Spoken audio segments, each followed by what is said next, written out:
Today we're taking a look at 5 cases that were solved in some of the strangest and most unexpected ways. Sometimes it really is the smallest clues that can break a case wide open. Let's get right into it with a heartbreaking case that was solved in one of the most unusual ways. In 2002, Holly Wells and Jessica Chapman were inseparable best friends. The 10-year-olds were out playing together in Soham, Cambridgeshire, England on August 4th when both went missing from a family barbecue.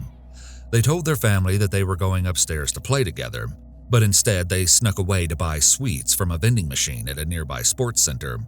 They never made it back home. Their disappearance shocked the small community, who began a thorough search for the 2 girls. The search included more than 400 police officers working around the clock with hundreds of volunteers. For days, their pictures were plastered on newspapers, but there was no trace of what happened to either Holly or Jessica. That is, until the worst was confirmed. Tragically, 2 weeks after they went missing, a gamekeeper stumbled upon both girls' partially burnt bodies where they had been buried in a shallow grave in the woods. The same day that they were uncovered, Maxine Carr, who was a teaching assistant at the school both girls attended, and her boyfriend Ian Huntley, a caretaker at a different school, were both arrested.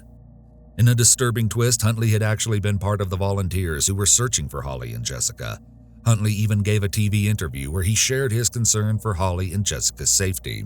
By helping police search for the missing girls, Huntley gained several important things. 1, he eliminated himself from any suspicion. If someone was refusing to help, this would be odd and draw attention. 2, he was able to gain information by being on the inside. If he had felt that the police were close to finding out the truth, he would have had the opportunity to plant false evidence to lead them in another direction. And 3, by remaining so close to the case, he likely got a thrill out of seeing everyone search for the girls when he knew the truth. He enjoyed playing his role of concerned school caretaker on the outside, but on the inside, he was probably excited that he was getting away with fooling everyone around him. Giving a TV interview about his concern for Holly and Jessica's safety was another way he got a secret thrill out of tricking everyone. But how had these 2 fallen under suspicion when the girls' bodies were only just found? Well, Carr actually knew both Holly and Jessica through her work. Before the girls' bodies were found, Carr also spoke to the news about how Holly had made her a card on the last day of term, as a way to say thank you for being a good teaching assistant. But there was something very telling about the way Carr spoke about Holly to reporters. She said, "That was the kind of girl she was. She was just really lovely." She used past tense while there was still hope that the girls could be found alive. It was this slip of the tongue which indicated that Carr knew far more than what she was admitting, and brought suspicion on both her and Huntley. As well, both of the girls' distinctive Manchester United shirts were found dumped in the garbage bin at the school where Huntley worked. The shirts had been cut off them and burned in an effort to destroy any DNA evidence. Since the shirts were hidden at the school, it seemed clear that someone who worked there or had access to the building was probably involved in their disappearance. Soon after the girls' bodies were found, a very specific specialist was brought in to see if there was any evidence that would crack the case. Patricia Wiltshire, a forensic botanist, was contacted. Never heard of a forensic botanist? Well, that's because there aren't many. In fact, Wiltshire was the only forensic ecologist and botanist in the United Kingdom at the time who specialized in the location of human remains and the linking of offenders to the scene of crime. Wiltshire noticed an incredibly small detail that, until that point, had been overlooked, though I think you'll understand why no one else noticed it. Wiltshire noted that there was a section of nettles in the brush that were growing new side shoots. This only happens when the nettles have been stepped on. Taking an even closer look in the pattern of nodes on the side branches, Wiltshire was able to work out that the nettles had been stepped on precisely 13 and a half days before. This key evidence was used to show that the girls must have been buried soon after they had gone missing. As well, Wiltshire used the trodden nettles to establish a possible path that the killer had likely used to bring the bodies into the woods. Police then followed this trail and found one of Jessica's hairs on a twig, proving that she was right about the path. Wiltshire then examined Huntley's shoes and determined that they had pollen on them which matched the same kind found along the path. Carr had lied to the police in order to give her boyfriend an alibi to cover up his crimes. Initially, Carr may have acted out of fear. Perhaps she knew that Huntley had killed the girls, but she may have been afraid for her own life if she didn't help him. Huntley and Carr's relationship prior to the murders was described as turbulent. Given his history, it is possible that Huntley was violent or verbally abusive to Carr.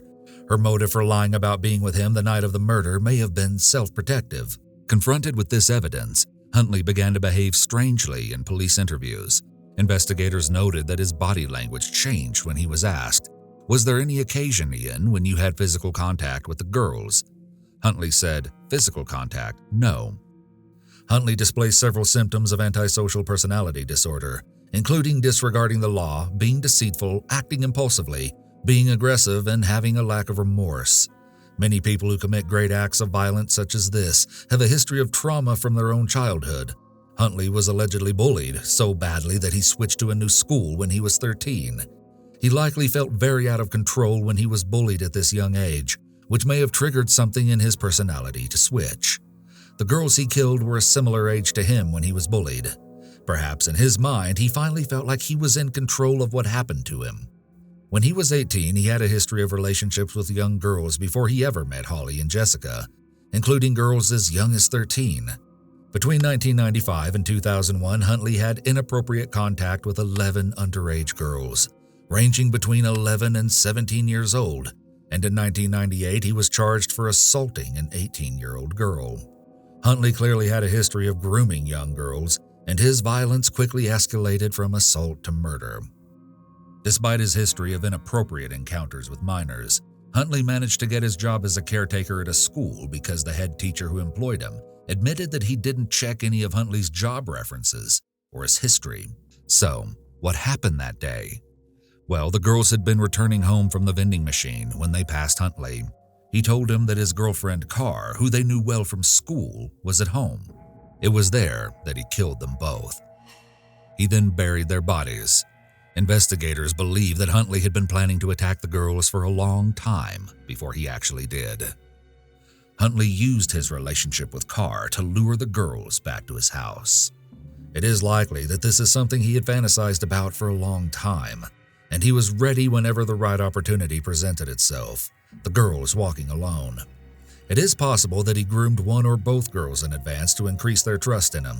He also used the relationship the girls had with Carr, their teaching assistant, as a way to manipulate the girls into coming over. Maxine Carr was found guilty of perverting the course of justice and sentenced to jail for 42 months. When she was released, Carr was given a new identity. During Huntley's trial, Carr completely turned against him, referring to him as that thing in the box. It's possible that once she realized what he did, she was shocked and disgusted, which naturally made her want to distance herself from her former partner.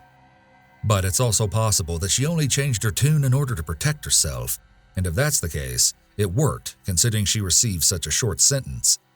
Ian Huntley was sentenced to jail for life with a minimum of 40 years. He won't be eligible for parole until 2042. The resolution of this second case is far less clear-cut, but by the end I think you'll agree that only someone paying very careful attention to detail would have figured out this solve. On April 26, 2005, Raven Abaroa headed out around 8:30 to play soccer in Durham, North Carolina. He had no idea the horror that he would return home to find. When he got home around 10 p.m., Raven found his wife dead in their bedroom. Janet Abaroa was 25 when she was killed and had just given birth 6 months earlier to the couple's son, Caden. Tragically, Janet was also pregnant with a second child when she died. Caden was found unharmed in the room next to the bedroom. After realizing his wife was dead, Raven phoned for the police. He told them, "She's been shot or something, there's blood everywhere." The police found Janet in a kneeling position and pronounced her dead at the scene. Though Raven thought Janet had been shot because of the amount of blood, she'd actually died from multiple stab wounds, including one at the base of her neck which was deep enough to go through her artery and all the way into her lung. She was also stabbed in the chest and one of her fingers was slashed. On the day that she died, Janet had picked up Caden from his daycare before she met up with Raven and another member of their Church of Jesus Christ of Latter-day Saints. Raven told investigators that before he left to play soccer, Janet had started to get ready to go to bed around 8 p.m. The specifics of this story eventually revealed the small clue needed to understand what happened to Janet that night.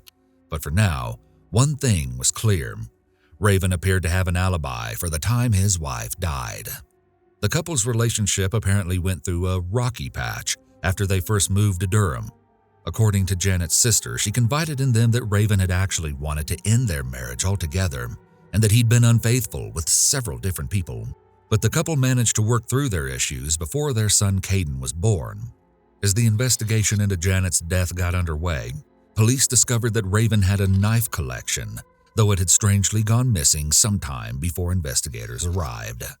He eventually claimed that one of the knives was found packed away in a moving box of his belongings. He blamed the police and said that they were the ones who overlooked it. However, the police were adamant that they didn't miss anything. This strange incident brought suspicion onto Raven, but there was no evidence that connected him to his wife's death, and his alibi was indisputable.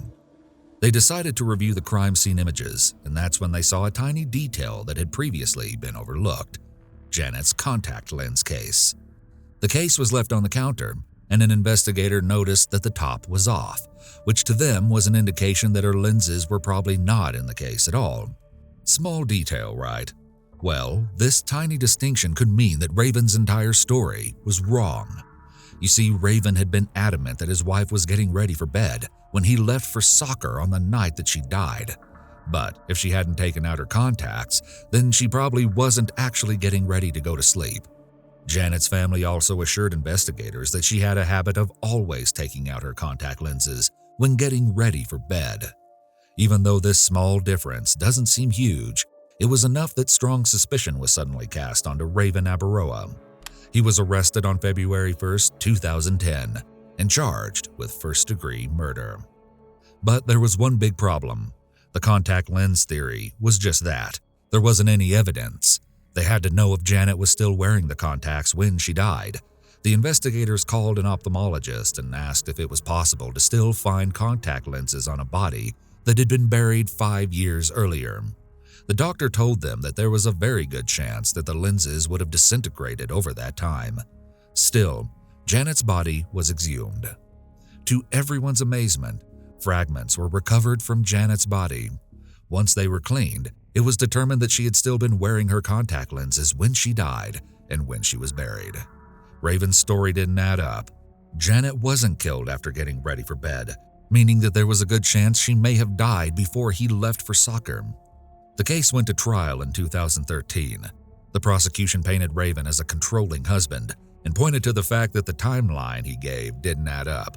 Ultimately, the jury was unable to reach a unanimous verdict, as they were stuck at 11-1 on a guilty verdict.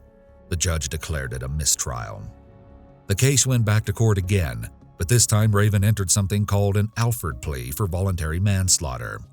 An Alford plea is a guilty plea in which a defendant can maintain their innocence of the crime, but admits that the prosecution's evidence would likely result in a guilty verdict if brought to trial. This meant that he acknowledged there was evidence, primarily the contact lenses, that could potentially convict him.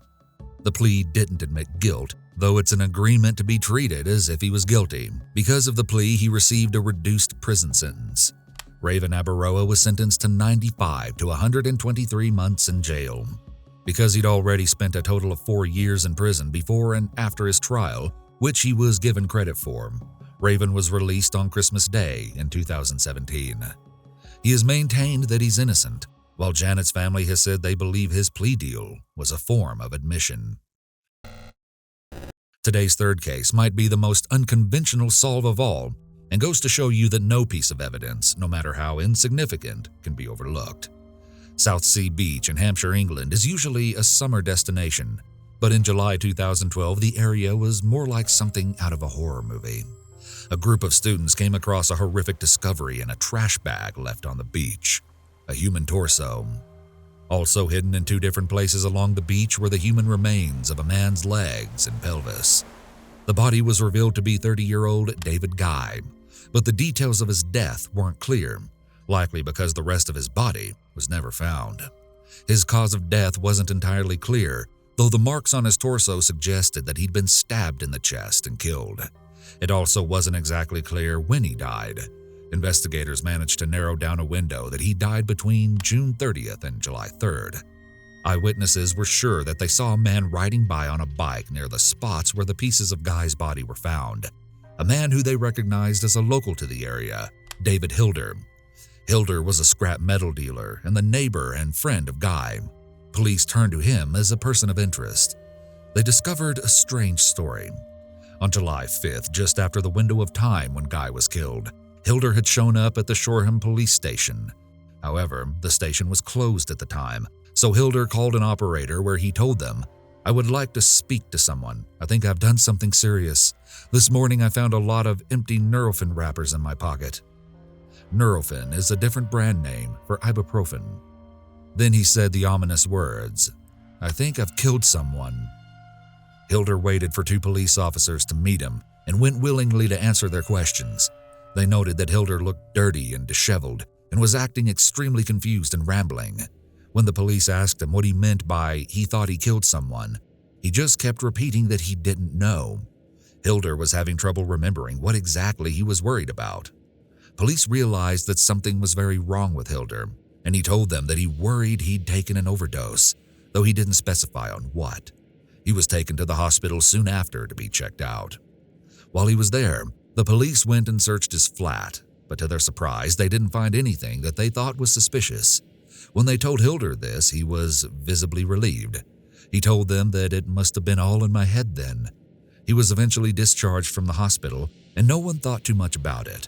That is, until Guy's body was found on the beach.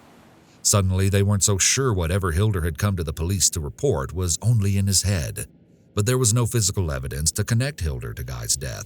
Well, not obviously. Upon closer look, investigators found exactly 8 cat hairs on a curtain that was wrapped around the torso.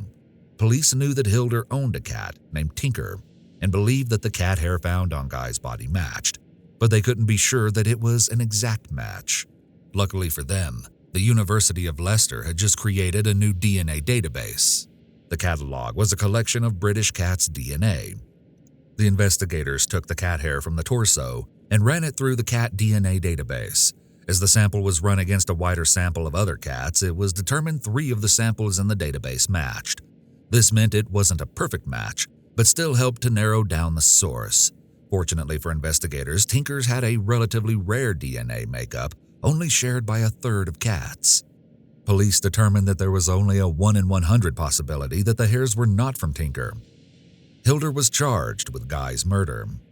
This case was the first time cat DNA was used as evidence in a criminal trial in the UK. As well, traces of Guy's blood were also discovered at Hilder's flat. At trial, it was revealed that Hilder suffers from a mild learning disability and has an IQ of 63.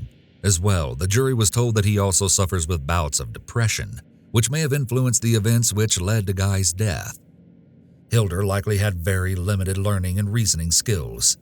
He also exhibited several other significant mental health problems, which could be symptoms of another psychological disorder, including disorganized speech. Police said that Hilder was acting extremely confused and rambling. When he was questioned about what he meant when he said he killed someone, he kept repeating that he didn't know. Impairment in major areas of functioning for a significant period of time, work, interpersonal relations, or self-care. Police described Hilder as being dirty and disheveled, but the details of exactly what happened that night, how Guy died, and why might never be fully understood. It was theorized that the two had a fight and Hilder lost control and stabbed Guy through the chest with a sharp blade. It was speculated that the reason Hilder may have grown angry was because Guy wasn't taking good care of Tinker, though this wasn't confirmed. To cover up his friend's death, he'd cut up the body and disposed of it by carrying the pieces in a large butcher's box on the front of his bike to dispose of them at the beach. Despite this, Hilder denied he had intentionally murdered his friend. This was probably not the work of a calculated psychopath. Psychopaths are known for being charming, highly intelligent, and possessing a grandiose sense of self, which does not seem to describe Hilder at all, and the jury agreed. Hilder was cleared of the murder charge, but was eventually convicted for the manslaughter of David Guy. He was sentenced to spend at least 12 years in prison. I'm sure you're wondering about what ended up happening to Tinker, and I'm happy to say that the cat eventually found new owners. With that, let's move on to our next case, which was solved thanks to the help of a very unlikely source. In late August or early September 1991, 31-year-old Dawn Sanchez went missing after last being seen as she climbed into her boyfriend Bernardo Bass's car at a Four Seasons Motor Lodge in Los Altos, California. The Los Altos police said Dawn worked as a former prostitute before she went missing. Because of this, some sources say that Bass may not have been Dawn's boyfriend, but was actually her client instead. Because Bass was the last person to see Dawn alive, suspicion immediately fell onto him.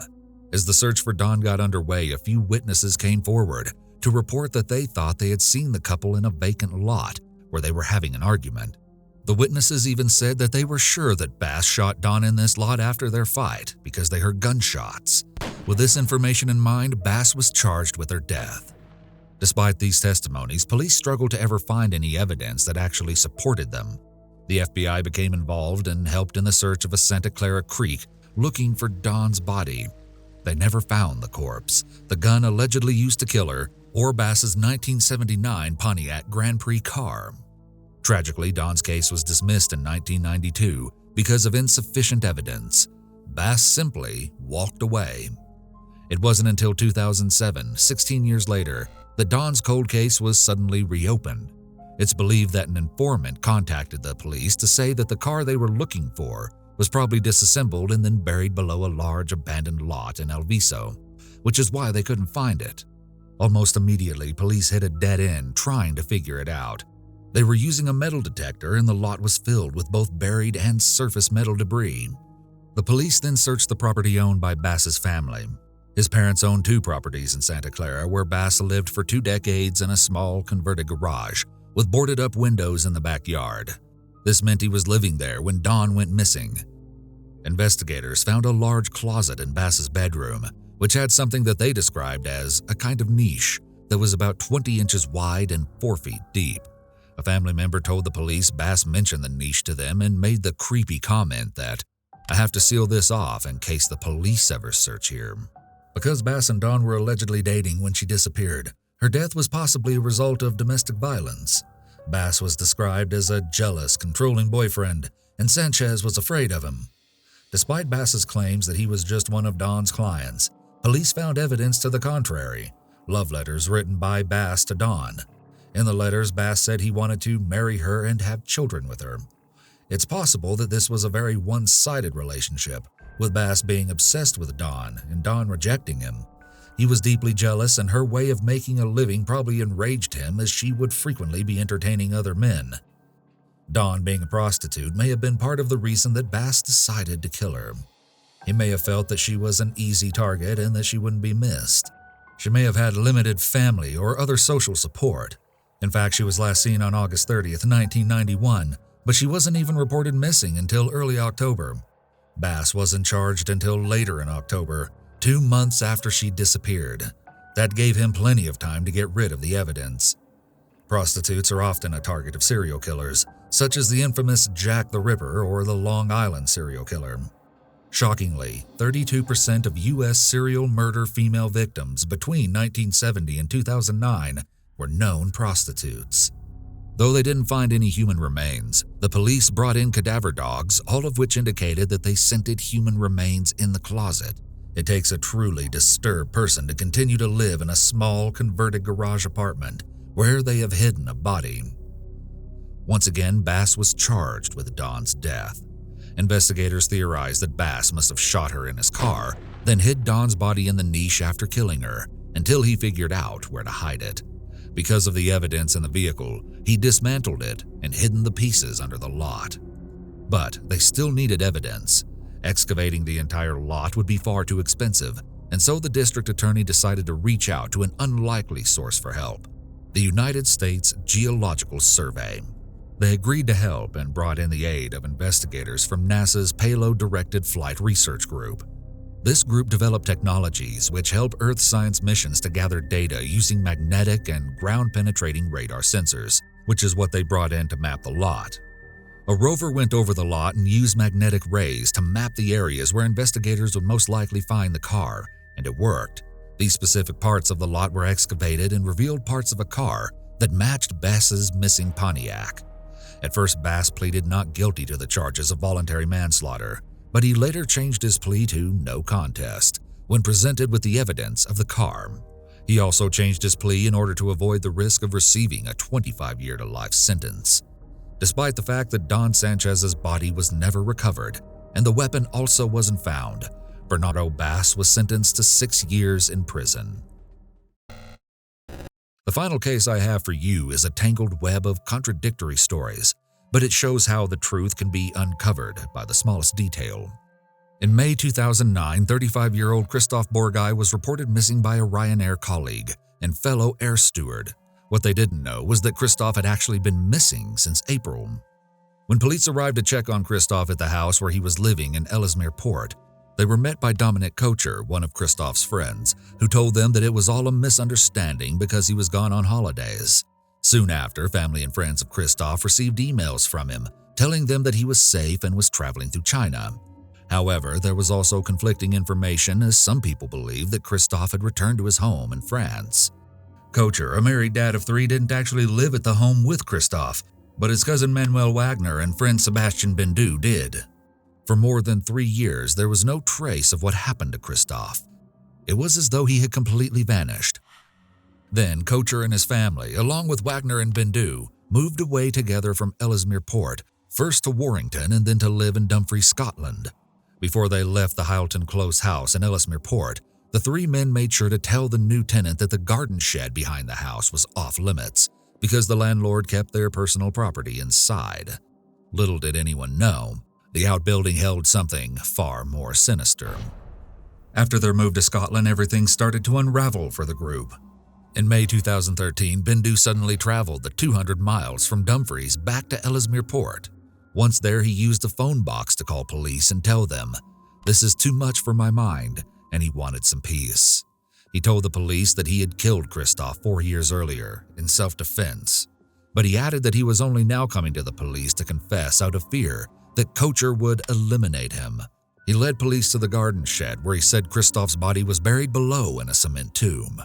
Later, Bendu completely changed his confession, saying that he hadn't acted alone and that Kocher had also been involved in Christoph's death. Kocher denied it. According to Bendu's new story, Christoph had been in his room when he was called into what was essentially a specially prepared kill room in their kitchen. There he was met with Bendu and Kocher, who were wearing blue plastic overshoes and standing on tarpaulin, a heavy, waterproof cloth. Kocher held a knife to Christoph's throat. Then Bendu took a claw hammer and hit him in the head 3 times, cracking his skull.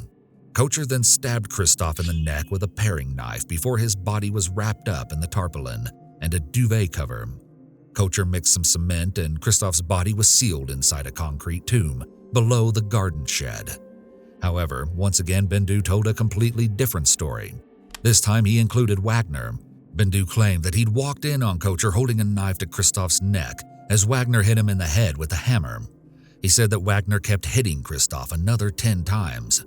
Kocher then stabbed Christoph and Bendu himself joined in to deliver the fatal blow. When he was arrested, Wagner denied all of it and said that he thought Christoph was off living happily ever after in China with a girlfriend. Even though in his version of events he'd nothing to do with Christoph's death, Wagner later admitted that he unknowingly helped to move Christoph's body when Bendu asked for him to help move a tarpaulin-wrapped package. Wagner claimed he thought it was just some garbage. With everyone giving conflicting stories, it was hard for investigators to figure out what exactly was the truth and who played what role in Christoph's death. They excavated the concrete tomb below the shed and found it contained a low brick wall that was used to hide the gruesome evidence. Christoph's body was below, wrapped in tarpaulin along with the claw hammer, the 2 knives used to kill him, the handle of another knife, and the SIM card for Christoph's phone. But what was most telling was that Christoph had been buried with 3 separate layers of concrete over top. Each layer showed a kind of timeline of when it was poured. It was an analysis of the concrete that helped to narrow down who was the ringleader in orchestrating Christoph's death. You see, in the weeks before, Kocher bought concrete, bricks, limestone chipping, and also 3 paring knives. The composition of concrete used to make the chamber below the shed matched the concrete Kocher bought. Finally, investigators had evidence to sort through the conflicting statements given by the men. Regardless of who dealt which blow, it seemed that Kocher had been the one to plan Christoph's death and concrete burial. At first, Manuel Wagner was not charged with murder and cleared because of insufficient evidence. But when Bendu changed his story, Wagner was later charged and a jury found him unanimously guilty. He was sentenced to life with a minimum of 16 years behind bars. In 2014, Sebastian Bindu was diagnosed as having paranoid schizophrenia and in a separate trial was found guilty of murder and received a 14-year minimum life sentence. As the ringleader, Dominic Kocher was sentenced to jail for life with a minimum of 23 years. Even with Christoph's killers sentenced and behind bars, one thing was still missing: the motive. Because Kocher never admitted his guilt, he also never gave a reason for Christoph's death. But there are some theories. Kocher was unemployed, but he had come to an odd arrangement with Christoph, Bindu, and Wagner, where he cooked, cleaned, and did their laundry, and in exchange they put their wages directly into his bank account. But Christoph may have been planning to move to Belgium and leave Kocher without an income, which would have upset him. Bindu later alleged that Christoph and Wagner had a relationship which Kocher could not stand. It appears that the most likely motivation in the murder was money. Kocher, Wagner, Christoph, and Bindu had a very odd arrangement. It's possible that Christoph brought in the most money, so losing that income would have caused a big problem for Kocher. He may have felt he was losing control as well as money when Christoph decided to leave, so he made the plan to kill him out of revenge. Bindu also reported that Christoph and Wagner had a relationship, so jealousy could also be a motive. Kocher was already in a position of power for the group by managing their affairs, so he was able to use that power to enlist help from Bindu and Wagner. Notably, Bindu had mental health problems, paranoid schizophrenia, which may have explained why he gave his paycheck to Kocher and how he came to help with Kocher's plan to kill Christoph.